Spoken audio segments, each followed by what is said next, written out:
வெண்ண திரண்டு வரும்போது பானை உடைச்சிடாதமா. அந்த மாறன்கிற 3 எழுத்துக்கும் இந்த மாலதிங்கிற 3 எழுத்துக்கும் மனம்ங்கிற 3 எழுத்தை செஞ்சு வச்சீங்கன்னா பிளான்ங்கிற 3 எழுத்து உங்க கையில கிடைச்சிடும்.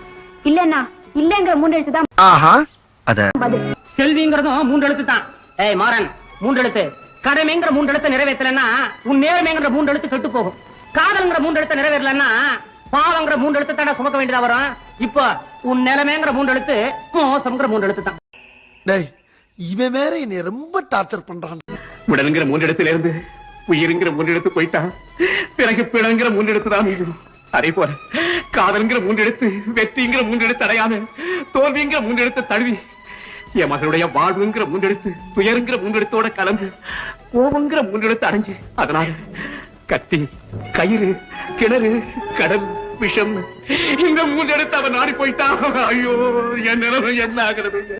என்ன நடிப்பு நடிக்கிறாங்க இந்த நடிப்பு. அப்பா, பேராசைங்கிற 3 எழுத்து உங்களை நல்லா பிடிச்சு ஆட்டுது. மகளுங்கிற 3 எழுத்தை நினைக்கும் போது நட்புங்கிற 3 எழுத்தை மறந்துடுறீங்கப்பா. இந்த குழப்பமான நேரத்துல அறிவு, அமைதி, யோசனைங்கிற 3 எழுத்துக்களுக்கு வேலை கொடுத்து தியாகிங்கிற 3 எழுத்து வேணுமா இல்ல துரோகிங்கிற 3 எழுத்து வேணுமாங்கிற தீர்மானத்துக்கு வாங்கப்பா. கேள்விங்கிற 3 எழுத்தை கேட்கறது சுலபம், பதிலுங்கிற 3 எழுத்தை சொல்றதுதான் சிரமம்.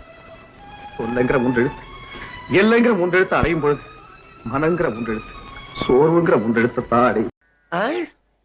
காலையில என்ன விளையாட்டு காட்டுறாங்க, எப்படி எல்லாம் சோதிக்கிறாங்க. பொழுது விடிய விட மாட்டேங்கிறாங்களே ஐயா. அன்புங்கிற 3 எழுத்தும் பண்புங்கிற 3 எழுத்தும் இருக்கிற காரணத்தால தான் அமைதிங்கிற 3 எழுத்து பறி போயிடுது. விடுப்பா, மனுஷனுக்கு கஷ்டம் நஷ்டம் வரலாம் ஜகஜம். இத போய் பெருசா நினைச்சு ஃபீல் பண்ணிட்டு